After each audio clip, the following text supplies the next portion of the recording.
Greetings! Welcome to the GLORIO Chat, the best anime podcast on the internet. In the universe, in fact. The universe, my mistake. Hold on a second. Whose voice is that? I am a mysterious individual, sometimes referred to as Peter. I am not your usual gel person. So finally now the truth comes out. All along Gel has been living a double life in both New York and Britain as well. He is been concealing it from all of us, but he's actually British. He's sprouted a new form, a separate bespoke individual during the American Revolution. As a double agent, and has been living among us all this time. Intelligence in the walls of the White House and all of that stuff. Anyway, sure, we'll go with that. Point is this bit of an unprecedented? Since the early days. Okay, yes. Iro, as the lore, as Glorio's lore master, I suppose you would be the most well equipped to remember the old times of the GLORIO chat. Not since many. I don't know if since the podcast reboot, if we've had a non-gel episode. I don't think so. But I'll do my best. Don't worry, you're already doing way better than we are, quite frankly. Who are you, anyway? Me? I'm Zig. I'm occasionally on this podcast. Hi. Oh my god, we're doing like these intros all out of order, but... I know, crazy, okay. right? But, okay, I'm G. What's good, y'all? I'm Iro. It's Iro. Still here. I'm not dead yet. Mm-hmm. I do think, Iro, that this means that now you have been in more podcasts than Gel, the actual host of this podcast. Makes sense. That's me. I'm still here. I'm not dead yet. By the rules of podcast seniority, that means a coup d'etat is in order. Yeah, actually, maybe we should make Iro host this podcast. No, I won't. Never take me alive. Iro has prepared the cyanide capsule in his tooth just for this day when he would be asked to host the podcast. My false death pill. And then when you turn your back, I will use the revival pill and play the animation backwards and then shoot you in the back. Yeah, don't leave it on the game over screen too long, though, or you'll die for real. I use that thing judiciously to get my no alerts run, because if you simply hit continue, it still counts as an alert. So, Peter, now I think you realize what you're going to have to keep the reins on, because this is what happens when the kids are left alone to play, so... Yeah, I'll try and be the grown-up in this situation. I suppose, shall we... did I say I'm Peter? You did. Okay. Don't worry, yes, I know, it's a lot to stay on top of. Shall we start with our first show? Sure, let's just roll right into it. Let's talk about To Your Eternity. Let us talk. So there have been a couple of episodes since we last talked about it. I mean, we're done. That's right. Yeah. It's over. But I mean, there's not just that finale episode. We also saw the end of the Crime Island arc. Yes. The Zig, as the non-manga reader among us, I need to give you the floor for this. Before we just bum rush you immediately after. I don't think the Crime Island arc was very good, and I think that the show has kind of been on a downward slope for a while now, which made it all the more surprising that final episode is fantastic. It's incredibly good, really well put together. Yes. Reminded me of a lot of the punch that the earlier episodes of the show has, and there's some creative choices which I don't necessarily agree with, but I think they left us in a really fascinating place. And, I think that I don't think that they reached the cutting off point that you've been alluding to throughout this run. Not. No, they very much did not. Yeah. Right, okay. But I think, I think obviously with the knowledge that it's an ongoing story, I think that they reached a very good emotional inflection point. Sure. And kind of like it feels like, and obviously, you know, the actual material supports this, but it feels like the end of childhood. You know, it feels like the end of the early days of this story. You know, and I really enjoyed it. You know, and I think that finishing at that point left me better disposed to the Crime Island arc, which, again, I still don't think is good, but if you see it as kind of an awkward adolescent phase, I think it kind of works in that sense. And you know, it's messy and ugly and kind of circuitous, but at the end of the day, it got us where we needed to go. I just don't think I was particularly fond of how it did it. I think that's fair, Zig. Again, I will maintain, as someone who, you know, look, we repeat this every week, and it's not really that rock solid an argument, but we have to say it anyways. But like, as readers of the manga, I do think I will still maintain that the To Your Eternity anime, or that story, is failed by its anime adaptation. I think that Crime Island is not perfect, but Iro, as somebody who recently read like parts of the manga that were just adapted, would you say that the pacing works better in a manga format than?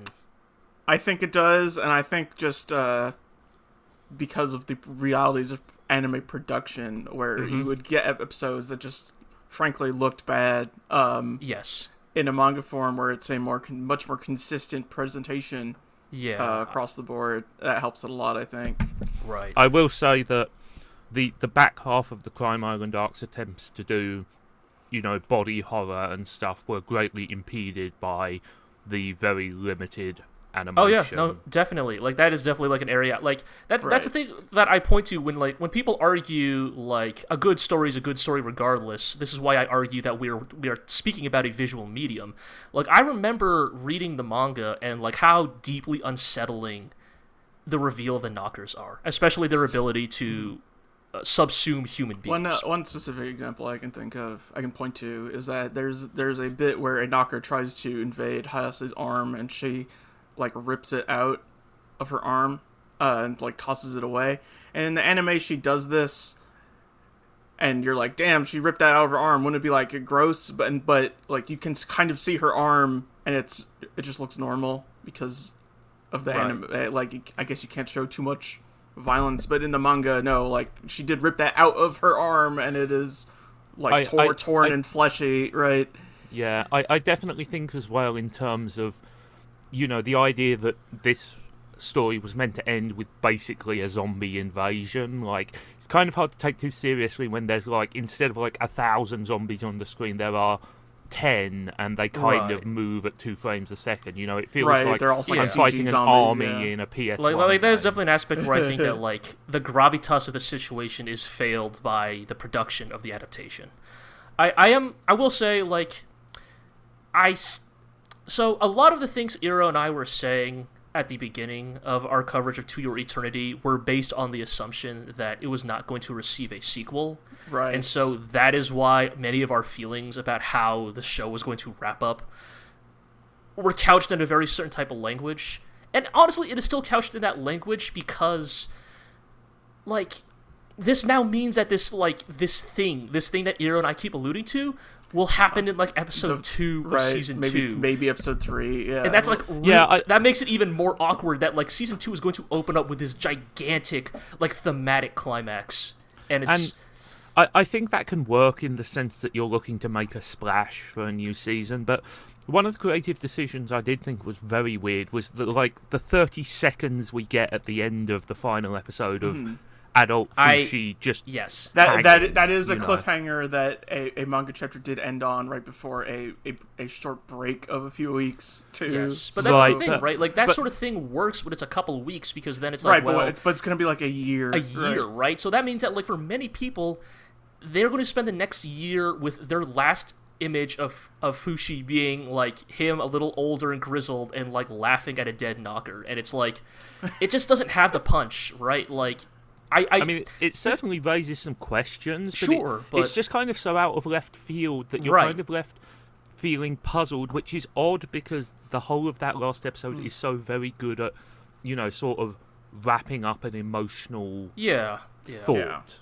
You know, like, so it's just kind of a bit of a it feels like a bit of a non sequitur. You know? It almost feels like an adaptation that, on one hand, is lacking in its like budget and time, but is also like weirdly slavishly loyal to the source material. Because this is a section where, like, I would almost argue some liberties being taken with pacing and timing would actually really benefit the anime.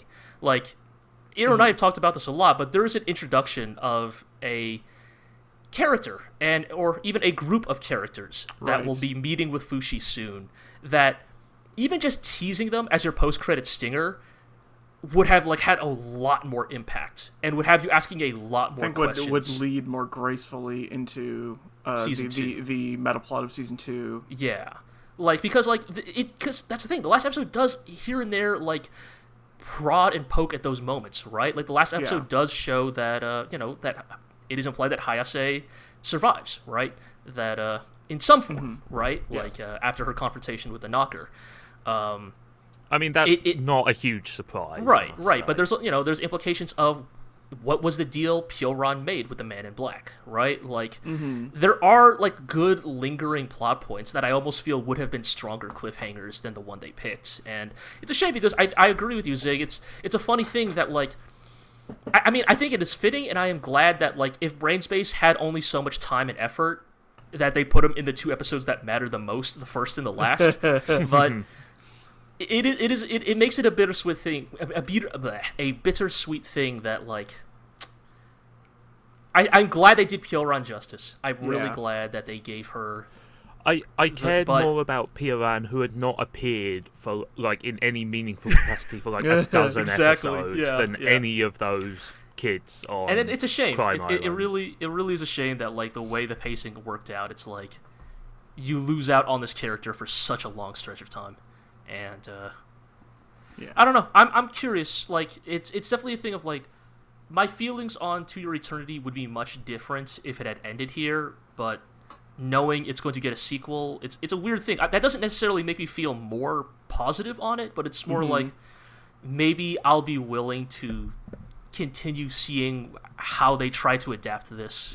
Going forward. I hope that they do not do the standard anime thing and cut the budget for a sequel, because I think that, like, look, higher production values would not have been a balm to salve all the problems with especially the second half of the show, but I think it would have gone somewhat to help, you know. And my hope is perhaps with a season under their belt that Brainspace can perhaps, you know, get a slightly better grasp of where to apply maximum pressure, so to speak. So we'll see. Well, if you are interested in where we'll continue, I do urge you to read the manga. Yes, I mean, you know, yes, this is your regular Golden Kamui reminder. Read the manga. Indeed. I've not watched To Your Eternity, or read, but I'm curious as to what the this is as someone in like doing radio and stuff. Like I'm kind of interested on the production side of things, because To Your Eternity was broadcast on NHK Educational, rather than like the usual like, TV Tokyo or MBS or BS Asahi or anything. I mean like that was part of what gave it cachet, right? It was on the other hand, shows such as Log Horizon have also aired on the NHK. So I would not like go so far as to ascribe that as like a sign of prestige. Like Log Horizon also a famously kind of low budget show. So no, I was thinking more on the lines of how much violence that they could show, because that's true. Because I picked up on something you mentioned.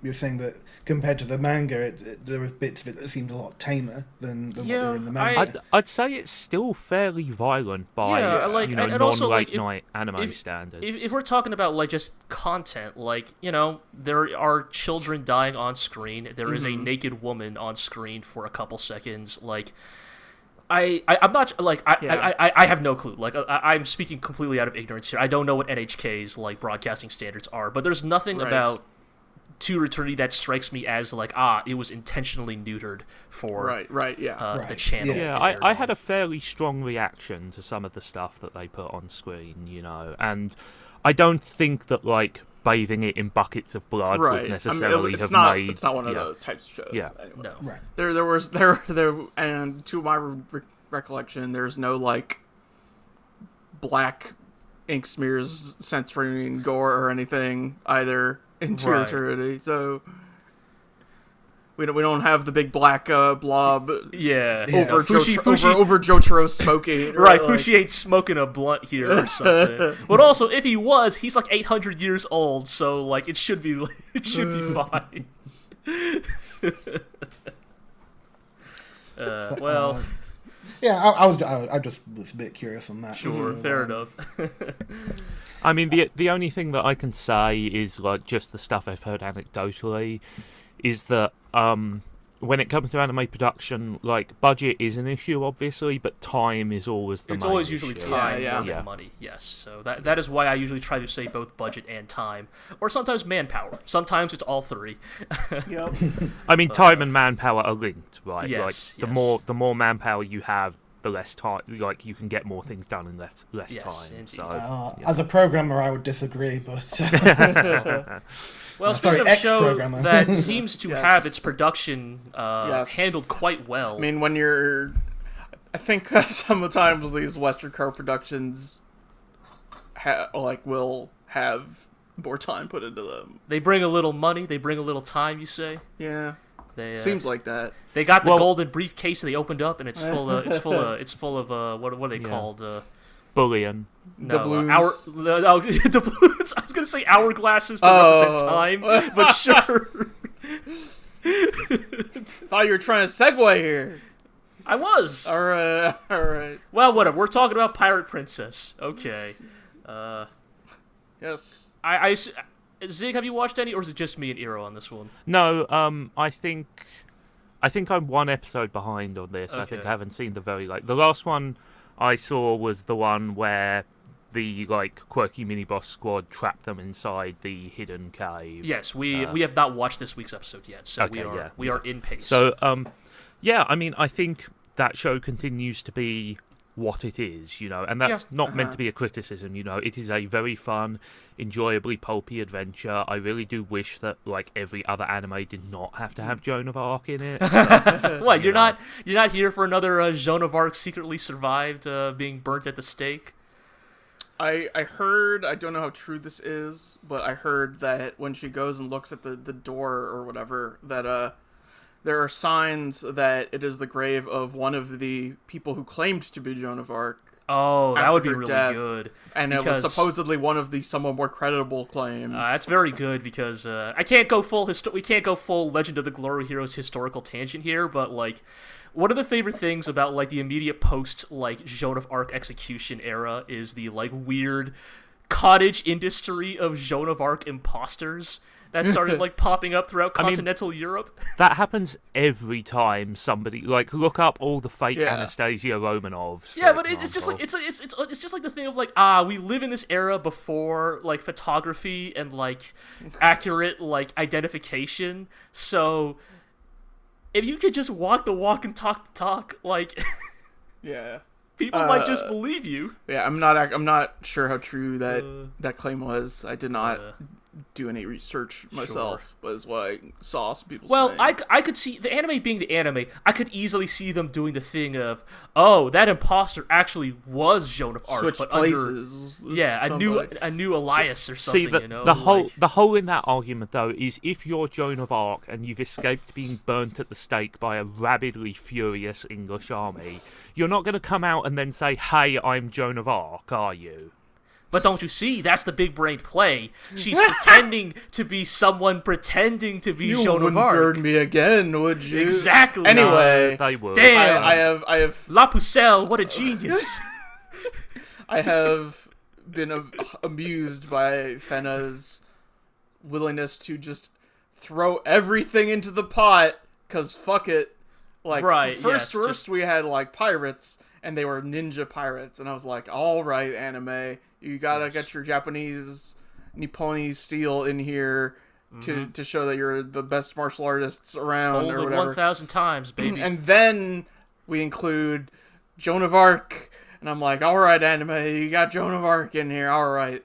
and then they go to the temple hidden in the tomb, and it's leading them to El Dorado. Yes, and I'm like, so all right, I guess we're just gonna do everything. The moment they revealed the map was leading to El Dorado, I was like, all right, I'm locked in. I am locked in for Fena. Like, you are clearly just gonna go. Sorry, it's the kind of extremely dumb thing that you need as an objective in a show this pulpy. Exactly. It works for me. I'm entirely here for it. Like, I almost, like, I don't need it to be wackier. I almost wish it leaned even more into that, like, pulpy direction, but, Yeah, well, you know, they're the goblin ninja knights, the people, the descendants of those famed warriors who slaughtered thousands of Spanish soldiers at the Battle of Dunkirk. Oh my god, right, yes, thank you for reminding me of that, Hero. Which is the same...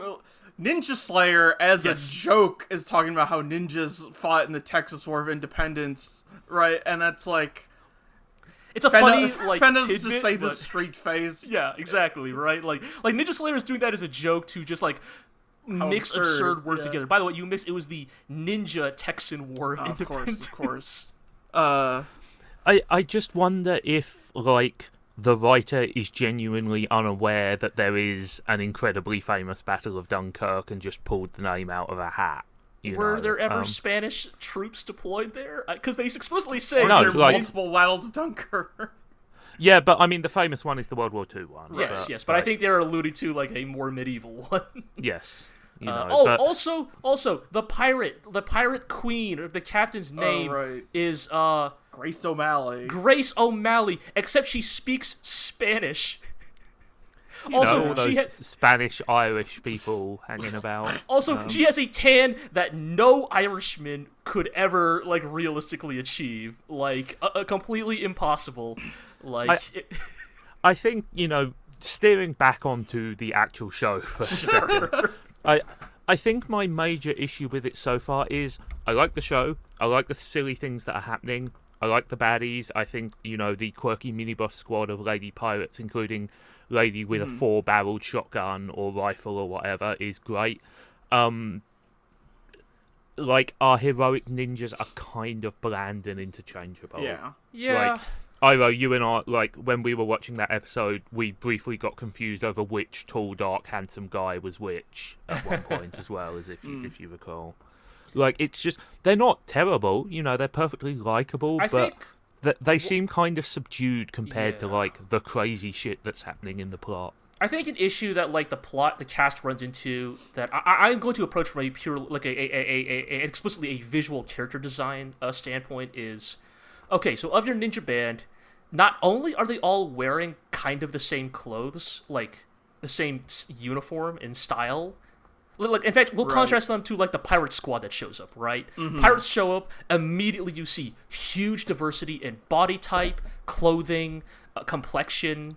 They follow the classic cartoon rules of give everybody a distinctive outline. Exactly. Right. There's the big lady. There's the lady with the gun. There's the sharp looking one. There's the jacked lady. But with the ninjas, it's like, okay, it's like katana ninja, bow ninja. Ninja twins who have a similar build to the, like, younger, more responsible ninja. Yeah, like those three girl. Definitely. Yeah. Ninja girl who stands out because she is ninja girl, and then quiet big guy. And it's like, yeah, like Iro and I when we were watching even then, Ninja Girl has, like, the same, like, dark flowing hair as several of the tall handsome guys. Oh, for sure. Yep. And it's like, we literally forgot that they left one of the ninja guys on the submarine until he shows up at the end of the episode.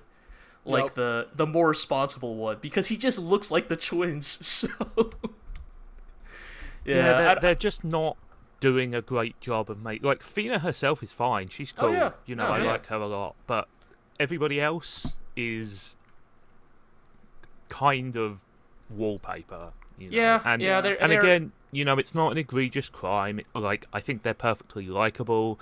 They at least do a good job of making them semi-humorous, but they're just kind of interchangeable.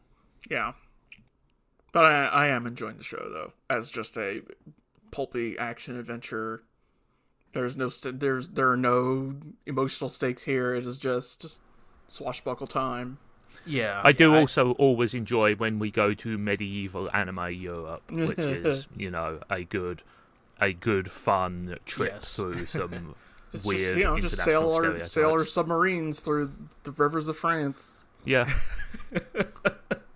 Sail across the Atlantic Ocean in a trip that would have taken months. Well, their submarine is advanced. It only took a few weeks. Yeah, I guess. All right, well...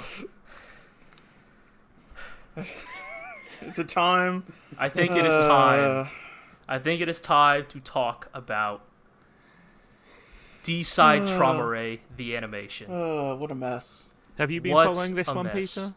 I haven't. That's fine. I think I haven't because I don't think any show could possibly be more entertaining than hearing G and Iro describe the show. So I eagerly await this. Okay, so it's been a few episodes. So there's an issue here of I am falling into the problem of we have watched just enough episodes that I am having trouble remembering every single detail, but okay, let's see here. All right, because there was still the tail end of protagonists from the mobile games in town, right? Right, city beef. Because regional they beef. got caught in the elevator. Yes, which was not about which was kind of about regional beef, but not about regional beef. Yes, but basically, it's kind of like a weird bottle episode where the protagonist from the gacha game and the protagonist of the anime basically hash it out, and they're like, there's good and bad things about living in the city versus, the countryside, and maybe we can all come together through our united, mutual interests in stopping the baddies. Meanwhile, the rest of the cast is on the roof of the building fighting the monster, who is the monster. Before, when they were still human, they bullied somebody, and then that person killed themselves, and then now the person who's the monster is feeling guilty or something. Well, no, it's that she got cyberbullied by herself once the news got out. Right. Basically, right? She got doxxed the victim by here, people. Right, so there's some full-on, actually, I'm the victim here bullshit, right? But there's also no time given to...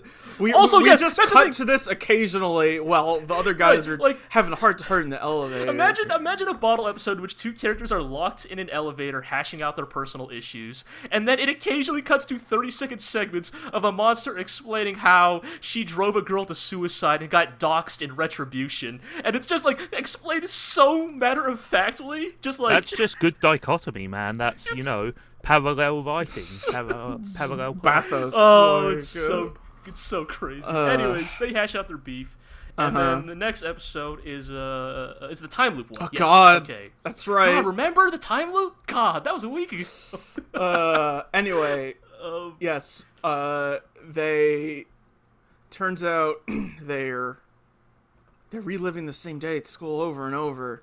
Are you saying that they've become trapped in an infinite recursion of time? Yes, because the victim of the week is, so stressed about, having to graduate high school and enter life that he used the magic candy to make a time loop of them in high school.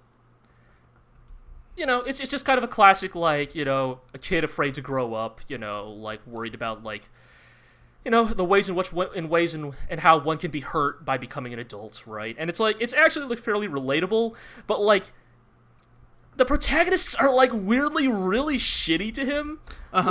The two girls basically call him they basically call him an incel loser and laugh You're at him. Just a spoiled brat if you don't want to go, if you want to move on with your life. And it's maybe tomorrow will be more fun than today. You never know unless you go there. And there's obviously we all have to grow up, right? We all have to kind of face adulthood, but the way in which they try to console this dude is so fucking toxic. Have you tried not being sad? Right, it's basically kind of what it is. And the thing that we need to mention every week, of course, is that unlike in Persona, where you get taken over by your shadow, and then a bunch of plucky teens beat the shadow into submission, and it becomes your cool fight ghost, that doesn't happen in D-Side. When you give into your shadow, you die. like explicitly, if you get into your shadow. So this kid fucking dies. So this kid, after being mocked by these characters, gives into his shadow, and then he dies, and all of the heroes just kind of stand there and be like, damn, how could this have happened? How could we have stopped this? And it's like, they're like, man, if time really stood still, that would be a terrible life to lead. And they walk away dramatically. Bro, it does the postcard memory. The kid's dead on the bench. It sounds like one of those extremely heavy-handed anti-drug PSAs, that end with the kid dying. All right. Don't abuse time loops. Mm-hmm. If only they did actual, like... Dare to resist or something. If they did a drug episode, I mean, that would be hilarious. It's too late now, because unfortunately, we hit the plot zone. Episode 10, which is basically the last of the weekly special episodes. Before, based on the previews, we enter the plot of the endgame. Uh-huh. And what better social thing to tackle this week than their love lives. Their love lives, and more specifically, the extreme awkwardness of being a heterosexual person who gets hit on by a gay person, basically, and how I bet this is gonna go. How you navigate that situation, right? Uh-huh. How does one, again, our protagonists aren't cruel or bigoted, but the guy who gets confessed to is a straight guy. He is not attracted to men, and it's okay, how does one navigate this in a way that leaves everybody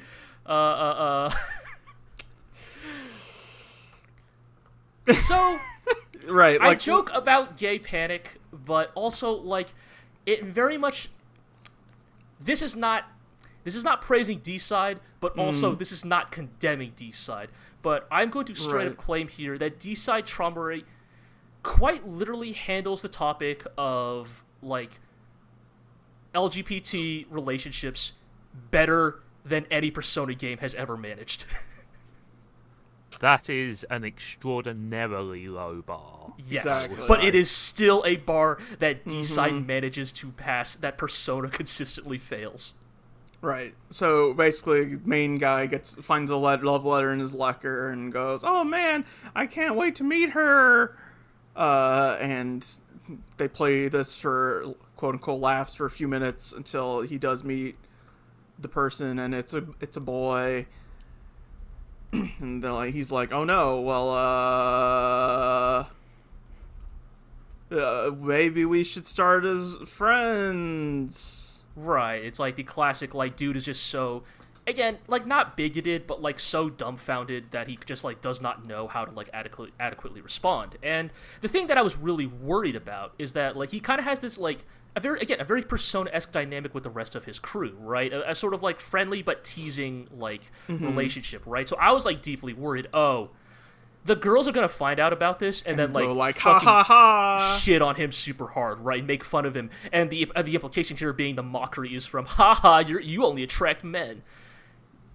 Girls end up being actually super surprisingly understanding, and in fact the only thing they're mad about is that the protagonist is leading on this guy rather than letting him down and being honest. So you're saying that after all these episodes of complete insanity, the characters suddenly start acting like reasonable human beings? Yeah, basically. The girls are basically that's not fair to that guy. Right, you can't just say, well, I don't dislike you, start as friends. You need to actually make it clear that... Yeah, exactly.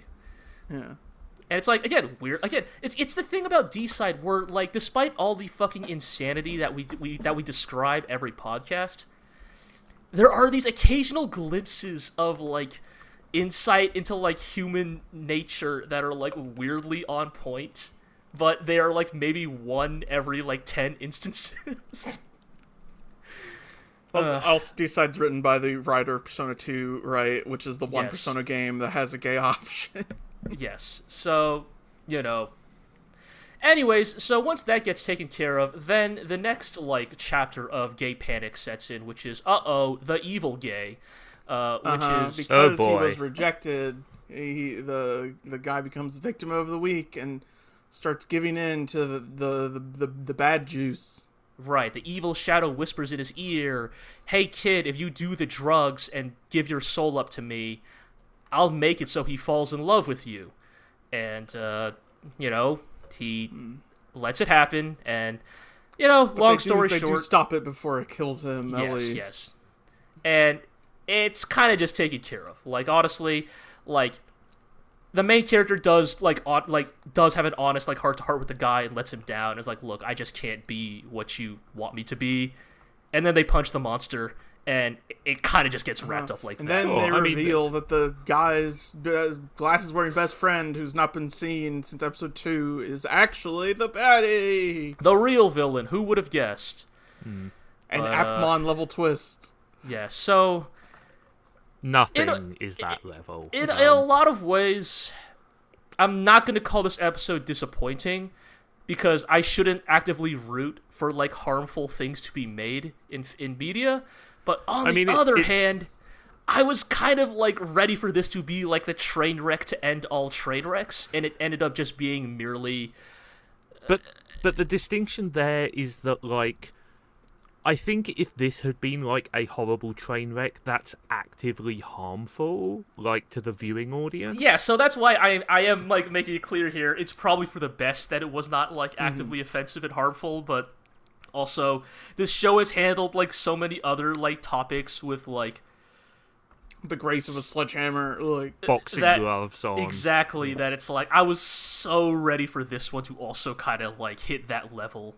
And so for it to be the one that is weirdly nuanced and on point is pleasantly surprising, but also I will say, I think that speaks to a certain competence is not the right word, because I think I'm sure the show is perfectly competent in many regards, but a certain understanding that sometimes you can't yuck it up with a certain topic, right? You can still present it flamboyantly, but you can't just have horrible people being horrible when it comes to something like this. They sure had no problems showing that guy beating his wife, though. Right, because that's a thing, right? This is the same show in which we are given a 10-second long scene of a man giving a sustained beating to his wife, and that was handled with the grace of a sledgehammer, to use that term. So it's violence has never been as problematic as sex and gender.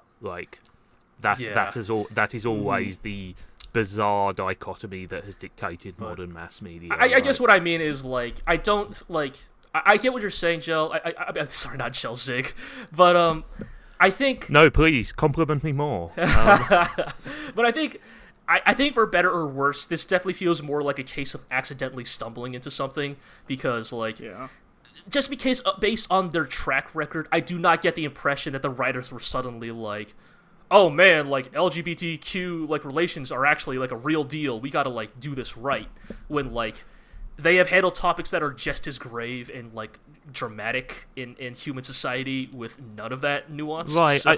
I guess I'm just saying that be it by deliberately or more likely by accident, the fact that the show actually can be sincere for a moment and doesn't just fall apart into just mountains and mountains of bathos at least shows that there is something there. It is sincere in its stupidity, and that means that you occasionally do get to have bits like this. Sure. Right? I'll say this, right? Ira and I are still watching it. In some regards, it is our most anticipated show of the season. It's doing something. That something is not always good or well executed, but it is doing something in a season where that is in serious short supply. At this point, my most anticipated show season is probably finishing Getter Arc, so we can watch Getter Armageddon instead. You know what? Fair enough. That is right. I am not including Backlog, because in that case, I would say my most anticipated show of the season is Thunderbolt Fantasy. But we'll save that for later in the podcast. We'll get to that. Yeah. In the meantime, Peter can finally talk, right? Possibly. What's this show? Dragon Maid. If Gel's not here, we need someone to catch us up on Dragon Maid. So yeah, I'm still watching Dragon Maid. Sorry. Yeah, sorry. To be fair, like, I guess rather before we like catch on recent ones, I've had a bit of a weird thing with Dragon Maid in that I watched episode 1 and then didn't watch it for a few weeks because of the ending of episode 1. I was just like, oh, this is not going to go well. Like, I guess kind of on a similar Can't point. really blame you for assuming that, Yes. to be honest. So like, surprise, you've got a penis. And it's like, oh no, just... Yeah. But then they sort of kind of just skip past it and go, okay, well, that happened. Iron it out. Just we're just gonna move past that. From what I've heard, they toned it down considerably. Yeah, this is people saying that is what got me to go back and start watching it again because yeah, in the manga there's some it gets pretty bad, but like Kobayashi like hitting on Kana bad yeah, so that's a thing apparently. But would you say then that like once you've gotten past that, it has like settled into an acceptable rhythm, like one that like manages to balance because every time Gel talked about the show, he constantly talked about it in the sense of like this show has simultaneously some of like my favorite moments of anime and my most hated moments in anime, and it seems like it was constantly a battle of those two like aspects balancing each other out. Oh yeah, like yeah, like it's the thing. I don't remember season 1 very well, and I think that's somewhat to a detriment because I keep thinking, was it really this horny in the first season? And it was just like it was everything quite this audibly bouncy in the first season because I don't remember it being quite that bad. But how much of that is like you remember all the best moments and like all of you like anime bullshit just like fell out of memory. Yeah. So yeah. But yeah, it's definitely gone into more of a rhythm. It's it has a I guess on the topic of rhythm, it has a kind of an interesting show structure. Like, has anyone read any of the manga, by the way? No, I have any of us here ever watched an episode of Dragon Maid? I don't think so. I watched the first episode when it aired, and I was like, oh, this is one of the Kyoani shows that's not for me. Because as far as I'm aware, the original manga isn't a yonkoma. Like, it's not a 4-panel comic. It's manga. Like an actual serial, story. Okay. But this series feels like an adaptation of a yonkoma. Right. Like, or at least it's like a weird half and half. Like, they'll have they'll have the first 10 minutes of the show will be a single story, and then there'll be a bunch of side stories that are happening either around the same time or because of it or whatever, and they'll last like a couple of minutes, and then there'll be a longer bit again. And so yeah, it feels a bit odd, but I guess this kind of makes sense. It is Kyoani after all. It's a bit like Nichijou in that respect. Yeah, I was actually about to say, I believe Nichijou is also not a 4-koma, right? It's like an actual manga, right? And it kind of has a similar structure, or at least the anime did, right? Yeah. So what you're saying is it's bad. Oh, hold on. Let's not fucking lump in Dragon Maid with Nichijou. Yeah. Okay, fair enough. All right, Nichijou is worse. Yeah. Oh, no, Nichijou... So I will maintain my stance here. Nichijou, the one good KyoAni anime. But there is a lot of Nichijou influence in Dragon Maid Season 2, Dragon Maid S. Like, even the opening, like, is very, very katakata, katamoisi. But yeah, like, recent episodes have been very much giant booby girl, what's her name, Irodu, is now working at a sweet shop and has her own like person to frustrate, because like each dragon is somewhere and has a human that they rely on them or is friends with ? Cohabitate. Yeah, sort of. I mean, Irodu's staying with Kobayashi and is kind of on a similar level to Kana, but not at the same time because she's working in the shop. And then the owner of the shop's grandson is just like, I think high school, but is just like awkward around her because, you know, big booby lady. Sure, fair enough. It's a very similar dynamic to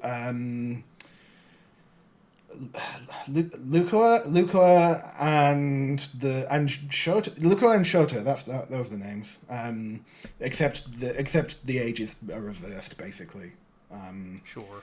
And yeah, it is just very much a stuff happens. It's kind of adorable sometimes. It's kind of lewd sometimes, and it's just.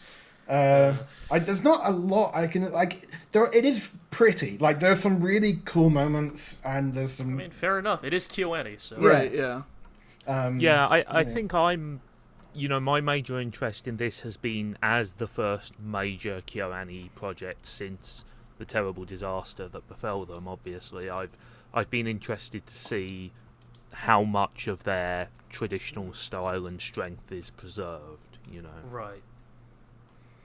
Yeah, like it feels very like as I say, it feels very similar to Nichijou, and indeed, Tetsuya Ishihara was the director of Nichijou and is one of the directors. Well, this is kind of awkward. Is the director of Dragon Maid S, but also they have Yasuhiro Takamoto posthumously credited as series director as well. So with it being very similar to Nichijou, that kind of makes sense. Season 1 of Dragon Maid was Yasuhiro Takamoto, of course. So I guess there's some inspiration from both sides there, which might explain why it feels a lot like Nichijou. Right. But yeah, so it is the first series since 2018. But obviously there was I was thinking actually that we could kind of use this as an opportunity also to discuss the stuff around Naoko Yamada, which has kind of made a few waves happening as well. So for people who don't know, Naoko Yamada is one of the KyoAni lifers. You know, she directed K-On!, Tamako Market, Sound Euphonium.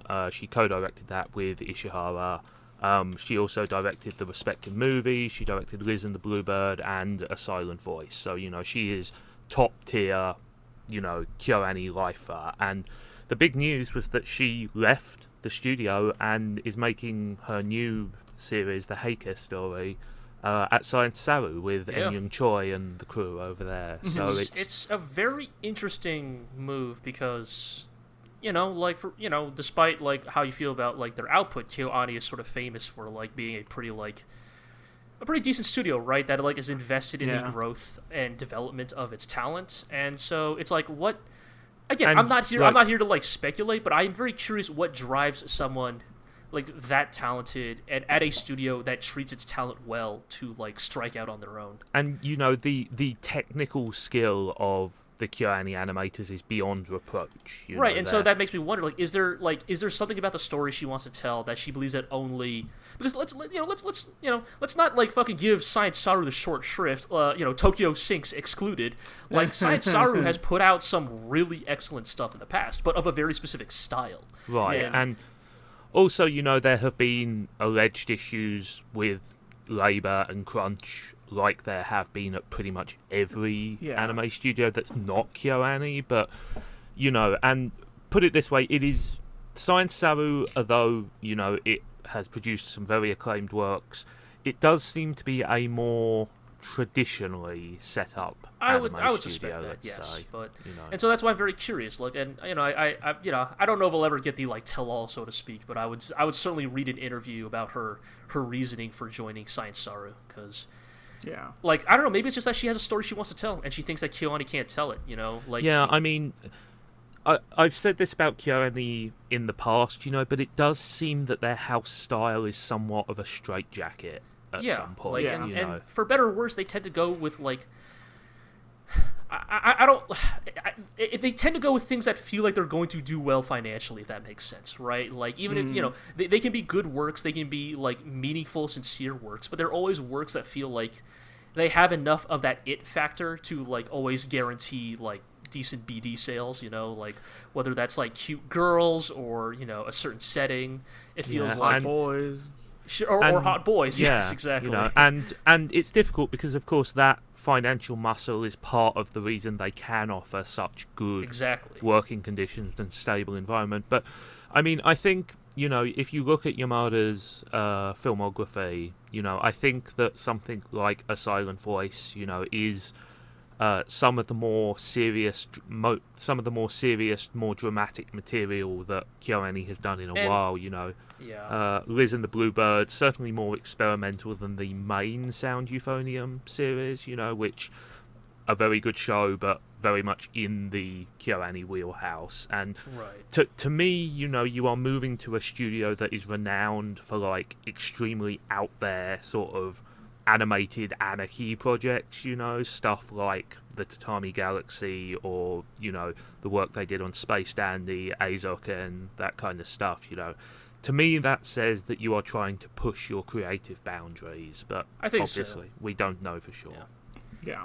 Well, interesting nonetheless. I think something we'll, you know, have to keep an eye on. I do know that on the Heike story, as well as Yamada Naoko, there's also Riko Yoshida, yeah, and Ushio Kensuke doing music as well, who did music on Silent Voice and Listen to Bluebird as well. So there's a few of them together on Heike story, rather than just Yamada. But yeah, I mean the first episode's going to be out in what 4 days. Whenever we'll cover it. It's like really soon. It's like is it that soon? Jeez. Well, because it's an ONI, an original net animation, so it doesn't have to fit within the traditional anime time frames. Anime continues fucking with our goddamn podcasting schedule, man. We're gonna be like, we talk about Fena, like Pirate Princess next season. Like, I don't even know how we're gonna cover like Heike story. Like, shit, man. It's I mean, the only thing I would say is that it's not unusual for like directors to have production posses that they travel with, right? I mean, you see that at Science Saru with Yuasa, with En Young Choi, and, you know, some of their top people that, you know, tend to work on everything they do. I man, if JoJo Part 6 is going to be monthly, like, y'all read about that? Like, they're going to release them in monthly batches? That's weird. Like, I mean, baby Netflix steps, I guess. is going to release them in monthly batches. Yes, Every single person on the internet is going to have other ways. Of course, yes, but nonetheless, it's what a weird situation.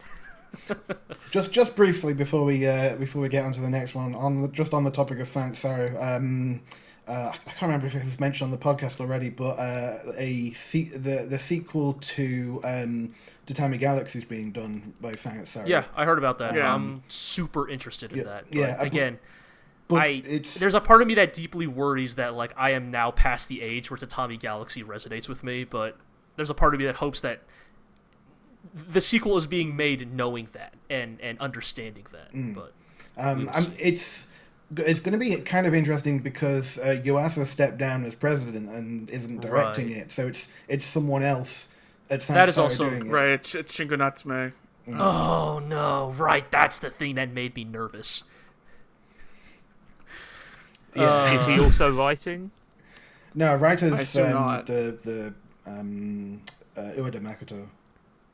Sure, because like, you know, Shingo Natsume knows how to make something look good. Yeah, you're right. It's just that look, Sonny Boy maybe has like dulled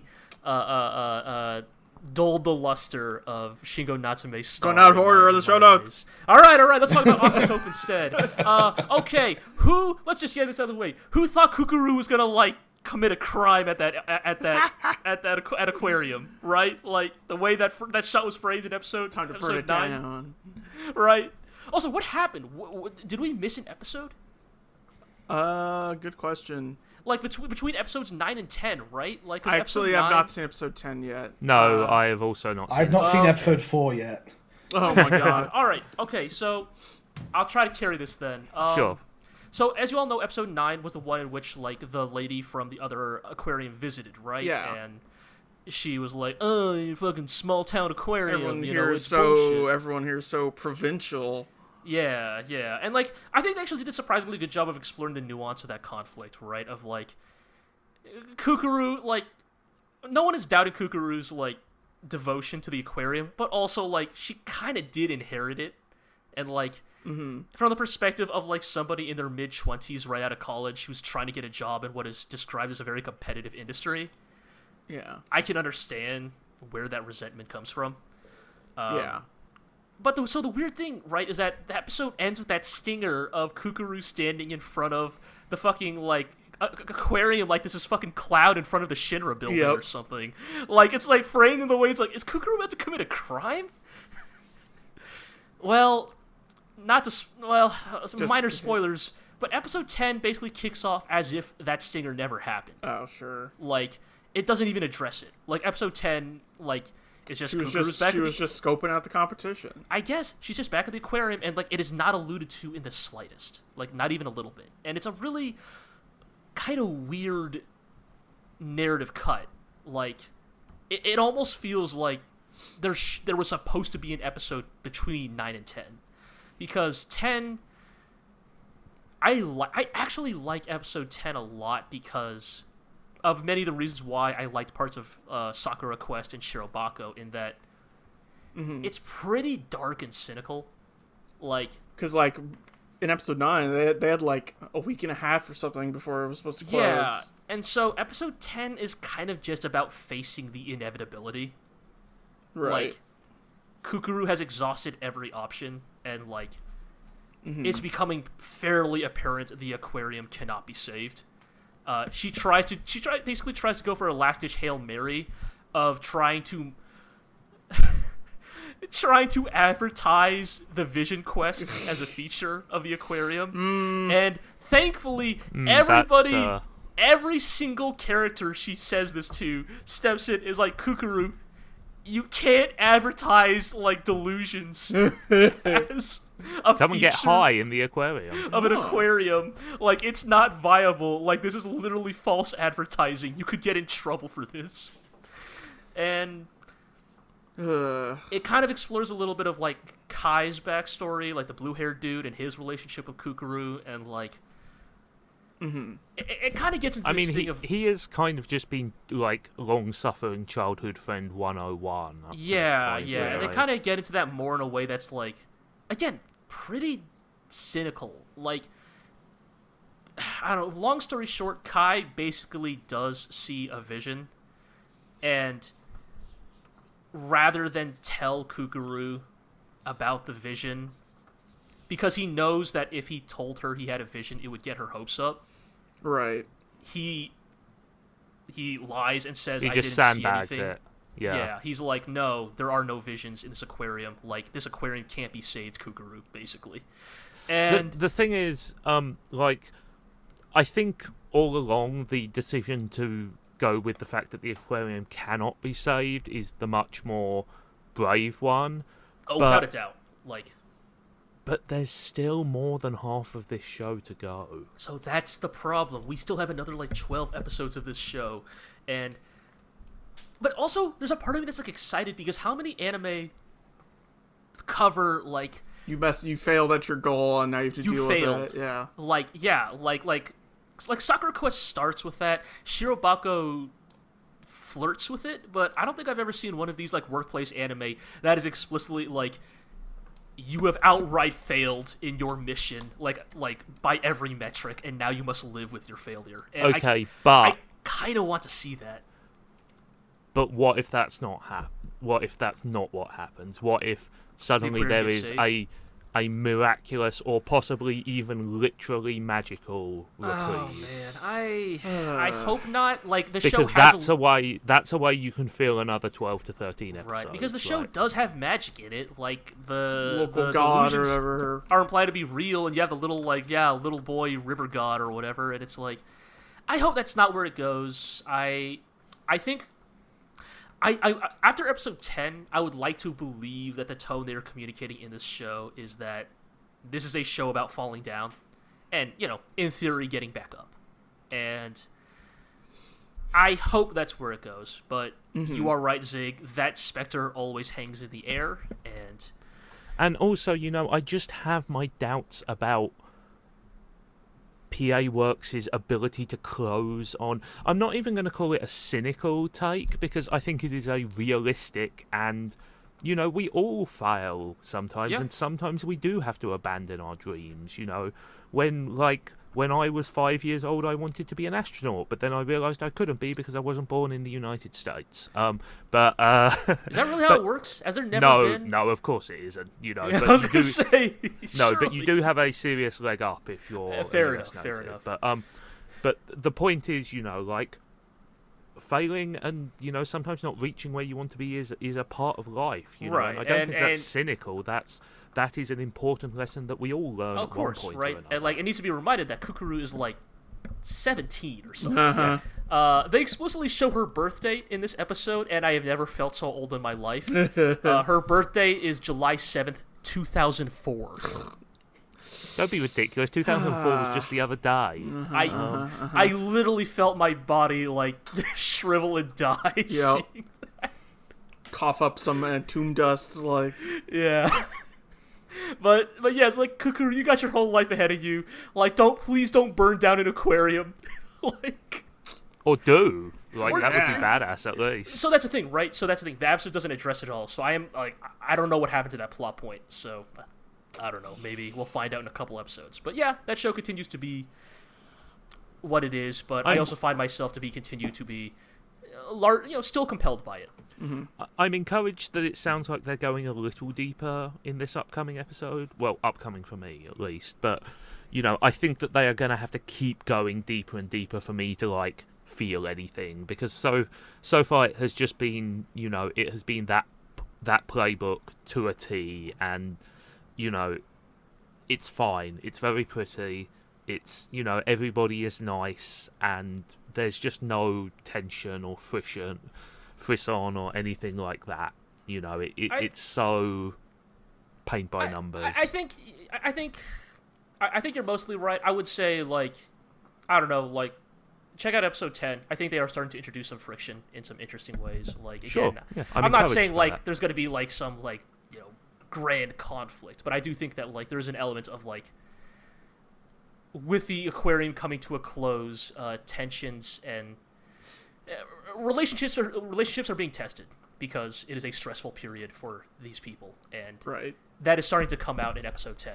And so I would say, how many episodes before blue-haired dude admits that he secretly loved Kukuru all his life? The fact that it didn't happen this episode tells me that I think our boy Kai might just be dropping out of this race because well, we'll see. Motherfucker is given a JFK assassination tier window to get in his shot in, and he does not take his shot. And I don't know, man. I think now tell me, Mr. G, what do you know about the JFK assassination that we don't? Yeah, I mean, he is there to provide plausible deniability of homosexuality, basically, right? Yeah, that's kind of the reality. Let's be real. All right. Well, what about this next one? Yeah. What about Speaking this of next Shingo one, Natsume, as if the past 5 minutes didn't happen. Sonny Boy, huh? Sonny Boy. I feel as though me watching the past few episodes of Sonny Boy, I am reminded of Shingo Natsume's work on Space Dandy. However, I feel as though Space Dandy had a through line that allowed you to get your bearings with each episode, no matter how strange it got. Space Dandy was a dandy guy in space. I feel as though Sonny Boy lacks a concrete base as such. And that is something I'm constantly searching for and unable to find. And I think that's kind of where I am as well. Well, that is not necessarily a bad thing, but it is. But I feel I personally require something to grasp onto Yes, I think that's where I'm at as well. Of like, just real quick, I will say that like, look, I'm not we're like 10 episodes in. I'm not demanding that like, right, Sonny it's too Boy late now. Like, no, but for me personally, like with Iro, it is a case of, I get that you're doing this on purpose, and maybe it's just not for me, and it's never going to be for me. Right. I think for me, I think last time we spoke about this, I was very disillusioned by episodes 4, 5, 6. I felt that they were not great. To me, and disclaimer, I've not seen the most recent episode, which is episode 10? 9. Right? 9. Okay, yeah. I've only seen 7 and 8. But I think both of those were very strong bounce-back episodes, and episode 8 in particular I really, really liked. And I think part of that is because it was a smaller scale piece telling what is a sort of self-contained story / vignette, and I think that it leverages the strengths of the show, which are, storytelling through strong visual and mood pieces, and I think that there was an emotional rawness and honesty to it, which I think was lacking from a lot of the other stuff. And although it was still largely incoherent, I think at least that emotional rawness is enough for me personally to anchor onto and feel that thread which either you feel that you can't find, so to speak.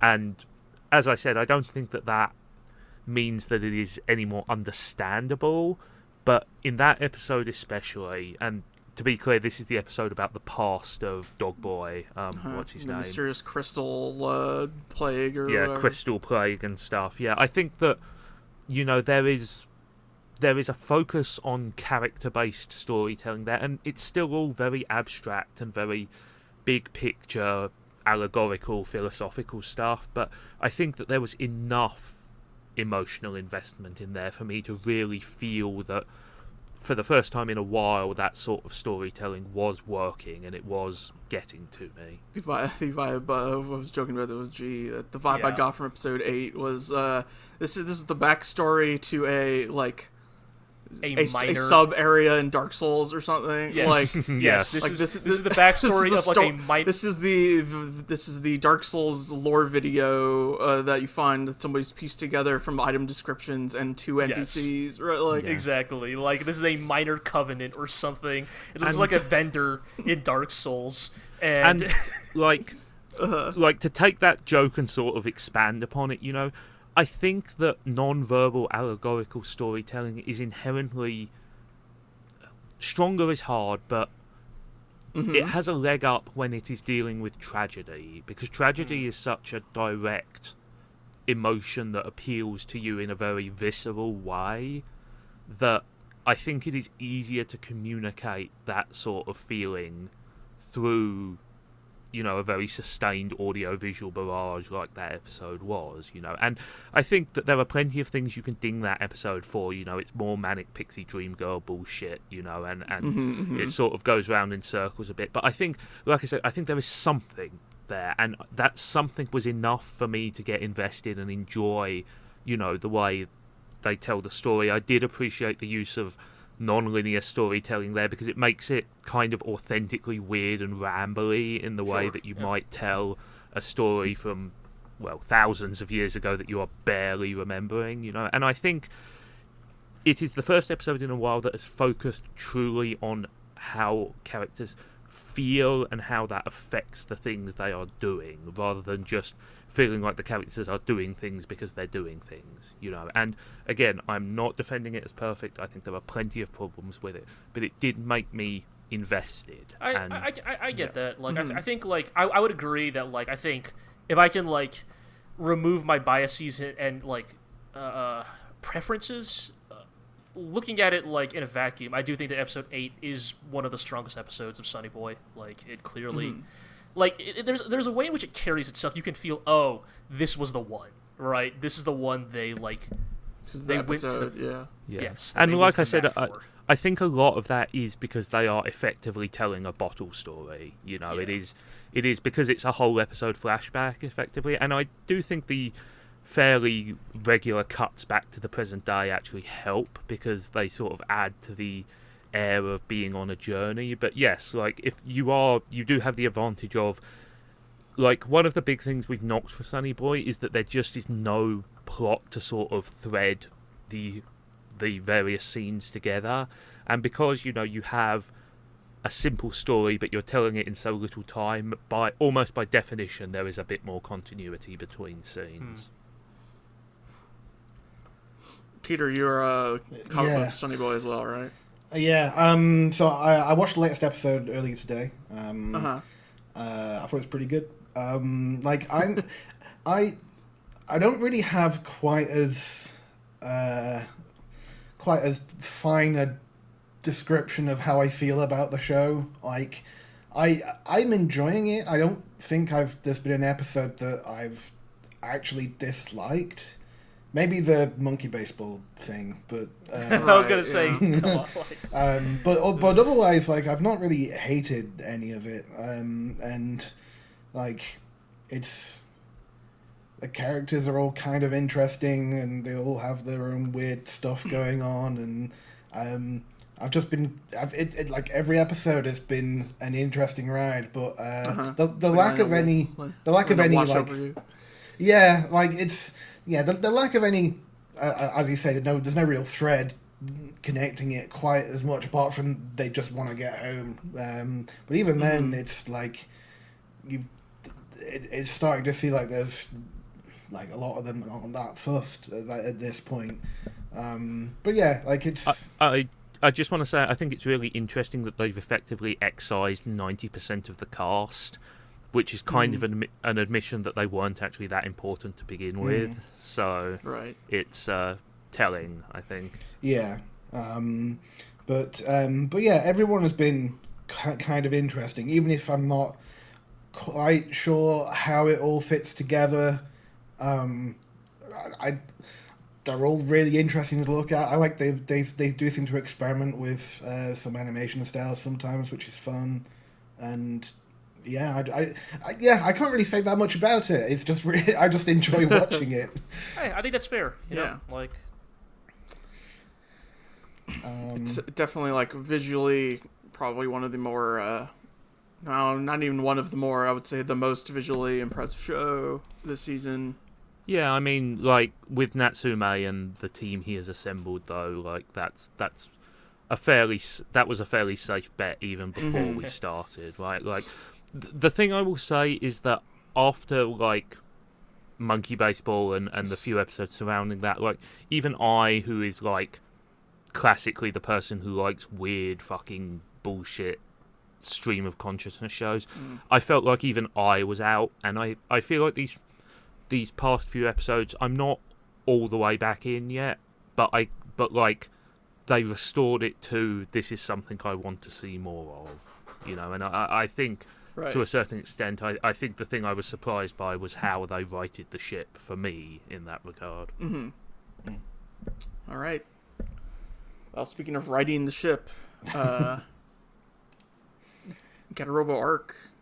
Righting the planet-sized killer space, killer spaceship that is one piece of the eldritch cosmic entity that is known as Getter Motherfucking Emperor. I was astonished when Iroh told me this happened. Oh, dude, yeah. I was like, I think my first reaction was, wow, Getter Emperor, and my second one was, wow, how on earth are they doing that on their budget? Like, they're not really doing it.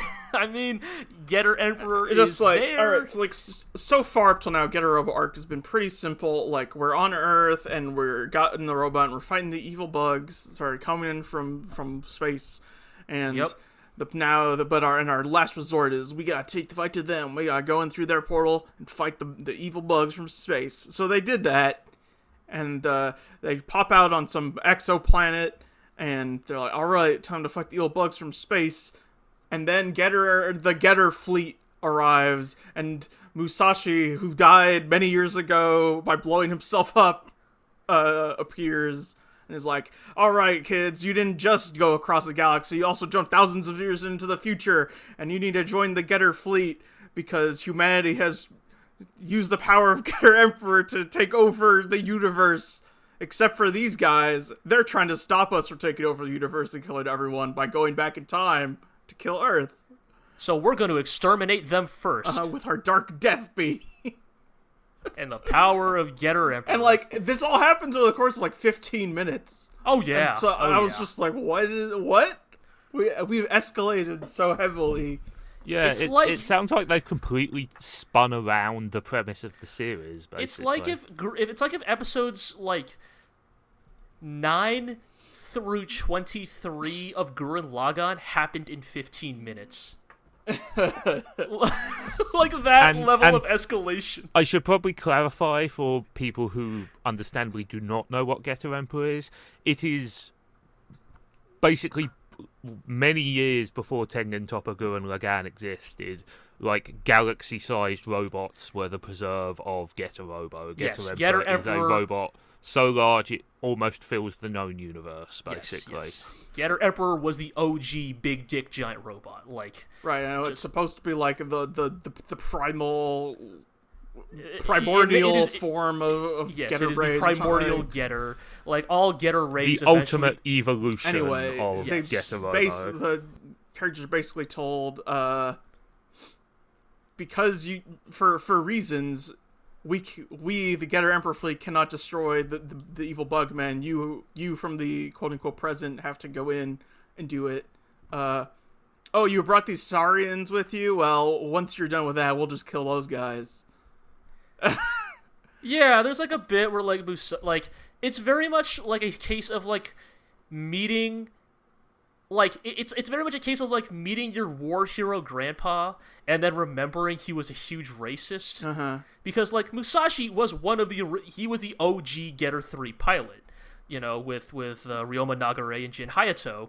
Mm-hmm. And now he bravely sacrificed his life to kill those dinosaur bastards. And now he's here, like, in the future, like, after, like, 4 different arcs of Getter have happened in the Ishikawa Getter universe. And things have changed, right? Like, we've established diplomatic relations with the Saurians, but you're meeting your grandpa who still thinks it's World War II, and he's still like, man, I can't wait to genocide the dinosaur people. Uh-huh. But I guess we need them for our mission to kill those other guys first. And and one of the pilots of Getter Arc is a half human, half Saurian. And so he is sort of he has to go on a solo mission during this segment, and the evil bug people are like, you know, the Getter guys will just come after you once they're done with us, and we're about to be destroyed. So we'll give you the key to something, to some kind of weapon that when you you go back after destroying us, you can use it to destroy those humans and destroy that blasted Getter, and then the Saurians can take over. And he is, you know, mulling this over, as the episode ends, I guess. As the Getter boys are outside fighting, Zig, you'll understand this. Ira has not yet got to this point, so we did not understand the visual reference. But they fight what is very clearly like an alien copy of Shin Getter Dragon. Sure, that sounds cool. Yeah. Is there any reason that it's an alien copy of Shin Getter Dragon? No explanation is given other than that it is clearly just channeling like the visual design of Shin Getter Dragon. I mean, like, for the sakes of like impact, I guess. Yeah, I feel like that's not a terrible crime, but also I feel like if you're going to make such an explicit reference like that, there should probably be an in-universe reason. Well, they started playing like an orchestrated like rendition of Heats when Shin Getter Dragon showed up, so like sure. They knew what they were kind of doing, but it's it's weird that like I mean how it's our relationship with Arc continues to be a very weird one because like it is clearly like doing or trying to do these cool things, right? It is trying to live up to the legacy of like Ken Ichikawa's manga that was famously never finished, right? And it's like they are given the very unenviable task of giving fans a satisfactory conclusion to a story while also doing it with like one hand tied behind their back and like with also this is like change in the couch. Also, this is like the 5th or 6th time somebody has tried to do this as well. Yes. It's although my understanding is there has not been a TV getter in like 30 years or something. It's been a while. And besides that, there's not really been a getter anime that has directly adapted the manga in any form. Is what I've heard. That is correct. So the whole history franchise seems like a mess. Yeah, the whole history of Getter Robo being adapted into various other mediums is a mess. Mm-hmm. Yes, like it is very interesting that a work that is so messy could be so influential, but I think it does speak on some level to the sort of like the primordial appeal that Getter gets at that maybe in some ways even surpasses Mazinger Z. Right.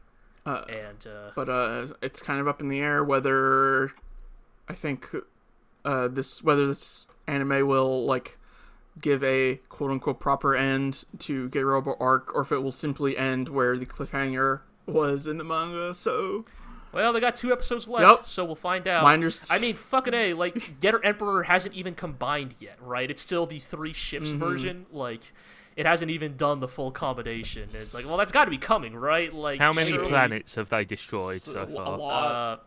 Yeah, 4? that sounds about right. Maybe, like with the dark death beam. Kind of surprised it's as few as 4. Maybe. Well, I mean, a lot more off screen. Didn't Getter Emperor destroy the entire universe in one continuity? Well, I guess I just mean a planet is destroyed on screen. Right, the implication is that Musashi has been waging what he has literally been calling the Getter Crusade for thousands of years. So sure. The implication is that there's sort of this mass universal genocide happening at the hands. Get some Warhammer 40k shit right. up in yeah, there. Anyway, we've also been watching Garo Armageddon, which they blew up New York City. They sure did. Which is but the 2 towers are still there. Yeah, that was kind of wacky. Like they are smashing their way through New York City, fighting monsters, and the World Trade Center is blatantly in the skyline. It is fought around and between, and then they blow up the whole city to destroy the bad guys or whatever. Armageddon is Armageddon. Sure. It's just continuing its natural, like, super robot escalation of Sao Tome's schemes to destroy mankind. The scientist shows up on screen and goes, "Ha ha ha ha ha ha! My scheme is continuing." For better or worse, like, there is not much more to Armageddon than a series of great fights. Like, almost literally. It is a shame that we did not get to it in time for this podcast yet, but I do believe, like, the next episode of Armageddon we're about to watch is, like, I mean, whatever. It's the Stoner Sunshine episode. It's coming up. I know that the moment is coming up. The legendary one. Yes. But yeah, it continues to be what it is. Yep. And speaking of continue to be what it is, My Hero Academia is still trucking along. Yeah, we don't need to spend long on this. We it is the arc that is colloquially known as My Villain Academia, in which the villains, the villains league become the protagonists as they fight against the Meta Liberation Front or something, Meta Human Liberation Front. And basically the conflict at its core thematically is meant to be a conflict between villains who are social outcasts versus villains who have, like, explicit political aims, and, like, the differences in how those 2 villains are often motivated in fiction. But anyways, the whole point we brought this up is because the main leader of the Human Liberation Front is a guy named Redestro. And Redestro's quirk is... So, wait. Any relationship to Destro? I have to do everything around here, don't I? The G.I. Joe villain. I don't know anything about G.I. Joe. The guy with the metal head. Yes. No, unfortunately not. Alas. It's a weird thing of, like, there's a villain in that manga named Destro who is, like, backstory, basically.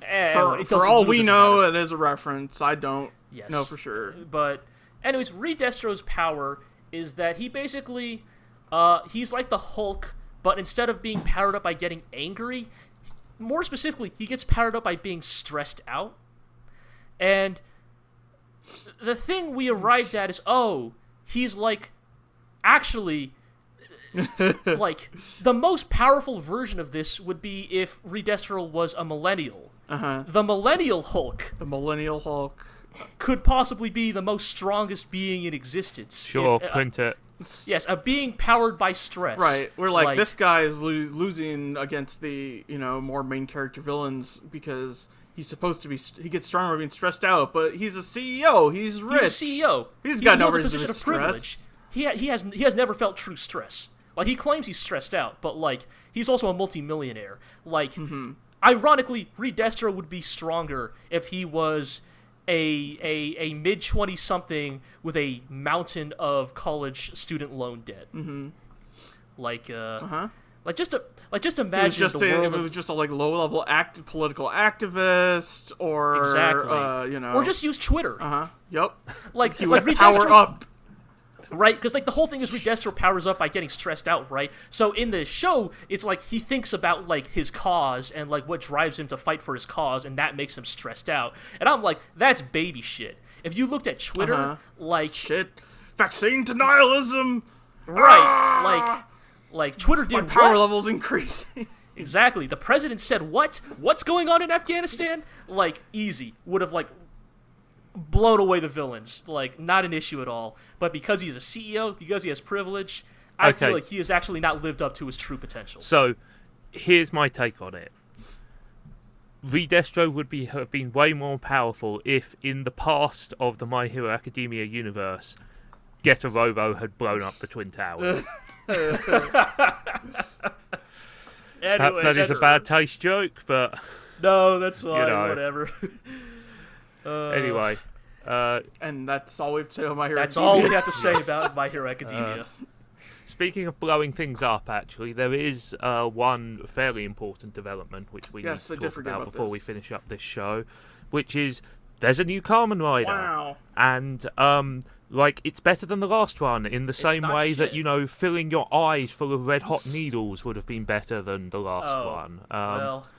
No, so like, this is the official 50th anniversary. Even though Saber was totally supposed to be, right? Like, yes, and they sort of backpedaled out of it. It's so funny to me. Yeah, there is a press release where they there is a very audible like hand-breaking noise where they say like, well, throughout the entire year we'll be developing stuff for the anniversary, But anyway, like, this seems way better. It appears to cherry pick a bunch of ideas from old Kamen Rider shows in the way that long-running franchises often do. So what's the gimmick this time? So the gimmick. Do you want to do it, Ivo? Everybody has a devil inside of them, and it's Devilman. Isn't not Devilman? Like, a little bit less ejaculation. And so the villains are trying to use this, trying to awaken these to suck their power up so they can resurrect their evil god or whatever. Sure. And meanwhile, there's a paramilitary organization that has developed technology to allow people to use their inner devils to power up and fight the bad devils. Actually, this might be closer to like Shin Megami Tensei in some regards. A little bit. I mean, like, it's also worth pointing out that like Kamen Rider has a long history of like making contracts with weird spirit beings to gain your powers. But also using the bad guys' technology against them.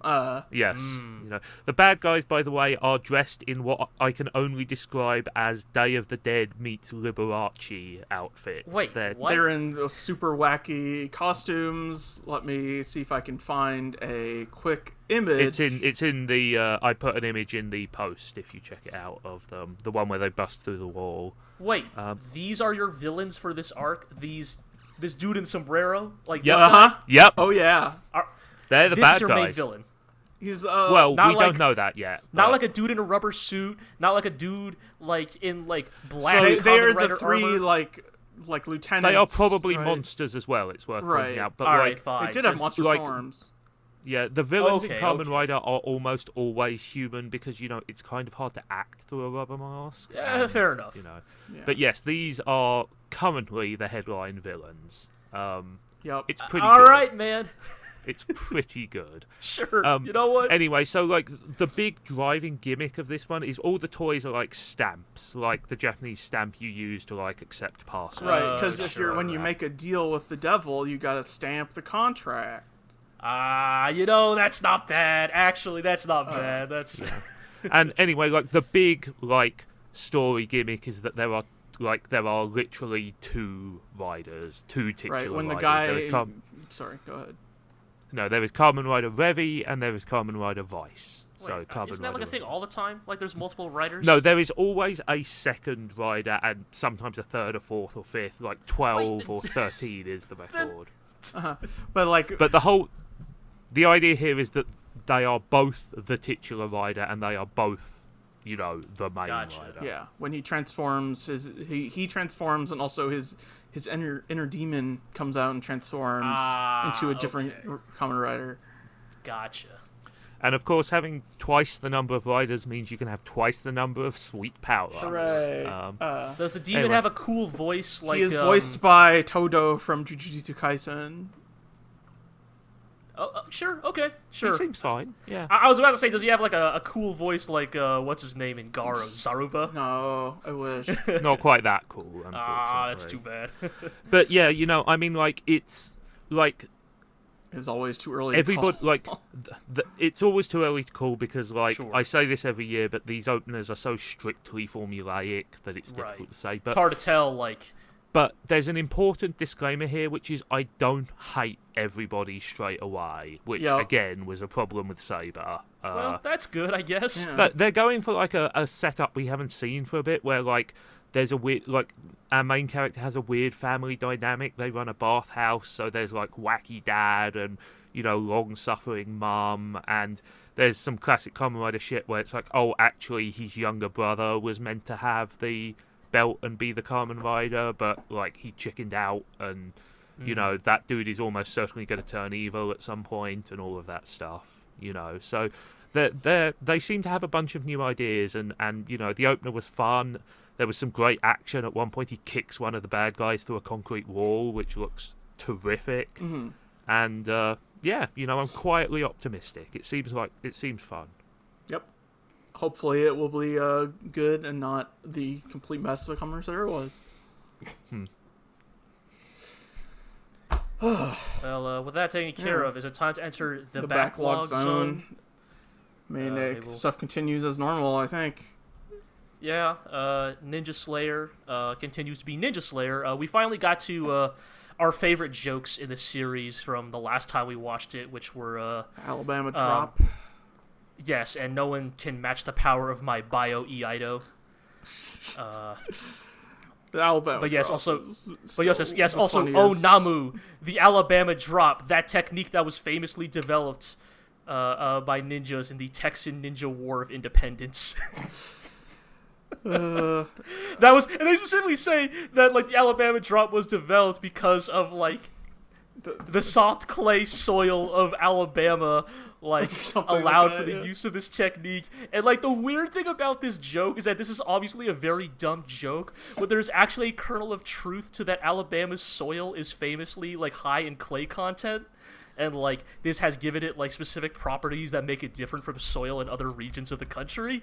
And it's the weird thing of this is a dumb joke, but also somebody at Trigger knew this tidbit knew just enough about this. And then we go into a dramatic two-parter about how this assassin, Silver Crow or Silver Karasu, is dying of eternal disease, and all he's known his life is killing, and now he was hired to kill this innocent ninja girl. And you're well, this time I won't do my job. I'll teach her karate. Dang, man, it's I watched the movie Leon the Professional once. Yep.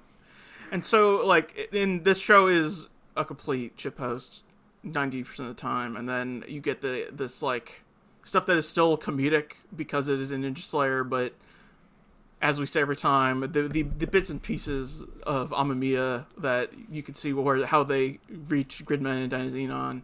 Is this basically the equivalent of, like, Inferno Cop fighting his way out of hell? Sure. Yeah, I guess in the sense of that, like, it's like, as much as this is very much like a very, like, irreverent, like, shitpost comedy series with, like, zero depth to it, it's like, you occasionally see here and there these, like, experimentations outside of the genre that, like, sometimes aren't even funny, right? Don't even have a joke or a punchline. They just exist to be an expression of a very specific, like, type of artistic vision. Right. And it's very interesting to see those crop up from time to time in Ninja Slayer. Right. I would say in the framework of Ninja Slayer, like, it's very dissonant to have these bits crop up. But yes, yeah, it's. But as you know, as we've of course seen later on, like with a more cohesive tonal show like Gridman or Dynazenon, like this type of storytelling shines. Yeah, totally. Also, then there's an episode immediately after that in which Ninja Slayer joins, like, a socialist liberation, like, group.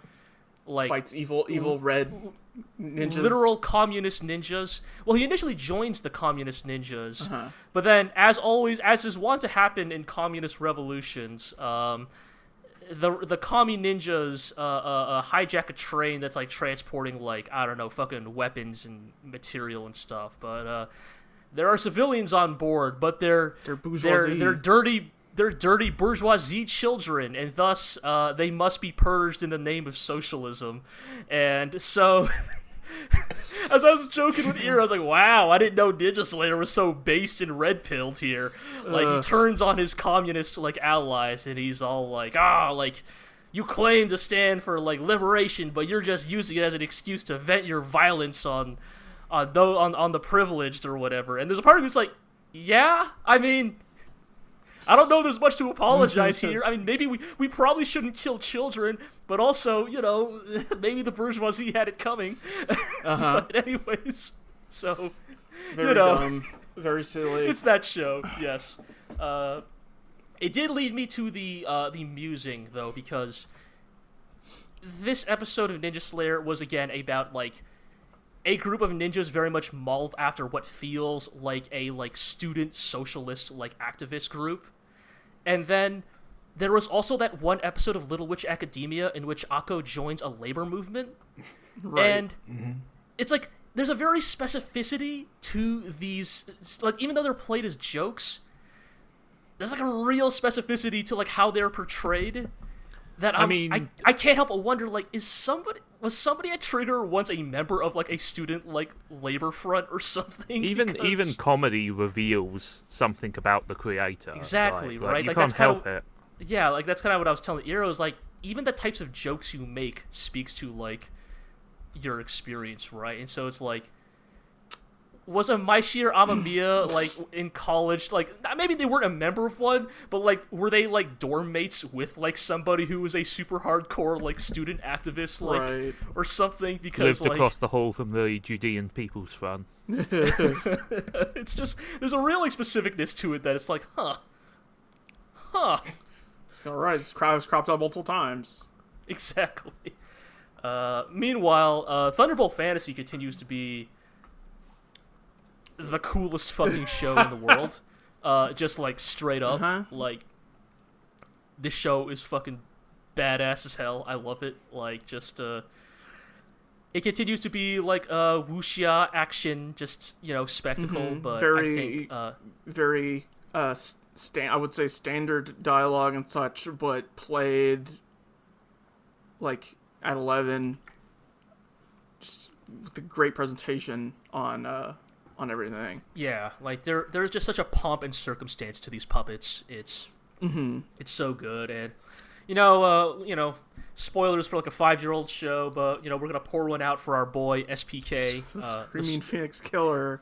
Yeah, he, you know how it is. Everybody's watched a shonen before. The main villain showed up, and we needed one member of the team to fight the villain to show their true power. Screaming. And our good violent psychopath friend, Screaming Phoenix Killer, decided it was his turn to step up to the plate.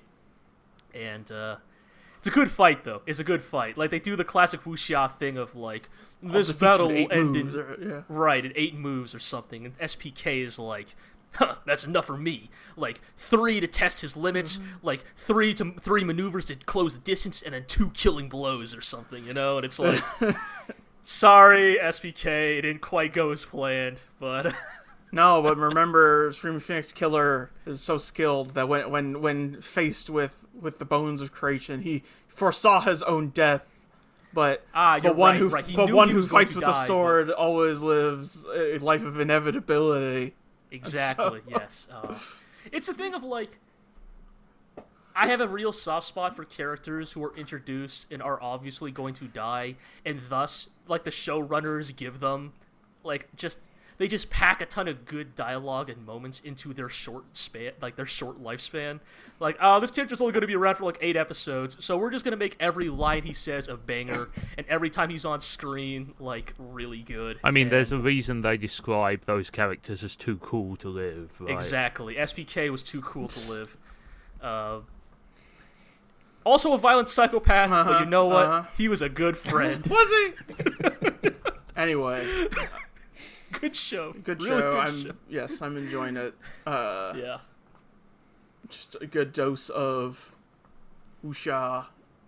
Yeah, just it's a good shot in the arm every week. Like, I feel like this season has been kind of not necessarily low energy, but just hasn't had a lot in terms of like real like pop out of your seat moments. You know, there ain't no Akudama drives this season, and so it's nice to have something like Thunderbolt Fantasy that's just you know, just willing to go wild every single time.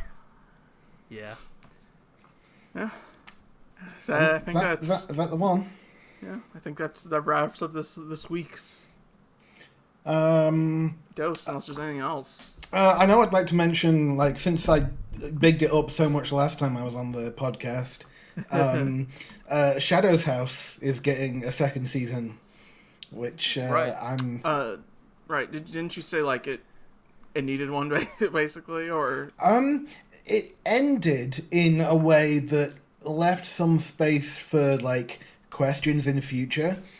And so a 2nd season is good. However, the artist group behind it, Somato, said...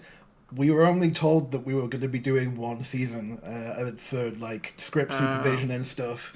And I'm looking forward to doing 2nd season, but we weren't originally expecting to do a 2nd season. Whoops, and then some of the people who have read the manga have been like, yeah, those last couple episodes sort of, like, crammed a lot of stuff in that's kind of out of order, so so it might be a bit tricky to follow on with the 2nd season. Well, we'll have to see how well they can improvise. Yeah. Hopefully it won't, be a Promise Neverland situation. Oh, don't. Right. Sorry, don't jinx it. Yeah. Wait, what did you invoke there? Promise Neverland. Oh boy. There was a trying to think. That's. Yeah, that was this year, right? What? No way. No, what even is time? Yes, it was. It was in this year, 2019. God. Oh dear. On that note, I feel like we should wrap up. Yes, that sounds good. Thank you very much for stepping in on this one. No worries, and thanks to everyone for joining in. We've got Arrow, G, and Zig. I'm Peter. You should subscribe to the GLORIO blog podcast on your iTunes, your Spotify, your Podbean, and your YouTube, Stitcher, Google Amazon Play. Music, Google Play. Man, I have not had to do this rollout since I stopped hosting Legend of the GLORIO Heroes, but there's a part of me that feels that reflex in me, right? Like, iTunes, YouTube, Stitcher, etc. You can watch Legend of the Galactic Heroes on High Dive and VRV. Yeah. Not VRV anymore. High Dive's no longer part of VRV. Oh no, you're right. I saw that news. Sorry, Peter, you should wrap this up. Follow the Gloria blog on Twitter at the Gloria blog, and we're on Facebook, the Gloria blog. Yeah. We'll keep doing Kamen Rider coverage for as long as it remains fun. So probably at least a few episodes yet. That's a promise right there. Yeah, it is. Thanks for listening, everyone, and thanks for everyone here for joining in as well.